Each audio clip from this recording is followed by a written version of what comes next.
Hi, I'm Leanna Renee Hieber, and I'm an actress, an audiobook narrator, a ghost tour guide, and an author of fiction and nonfiction all about ghosts. And what draws me to Gothic Victorian fantasy is that with a Gothic novel, you have a very intense psychological focus. And so I am an actor, and I love getting to the minds of my characters and really putting them through the paces.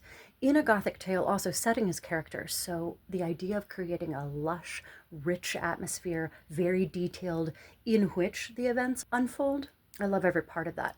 With the Victorian part, I think the late 19th century is a very dynamic time period.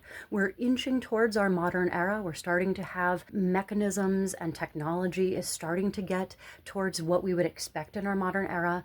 There's lavish clothing, there's beautiful architecture, but there's also a really interesting dynamo of change that is churning towards things like civil rights.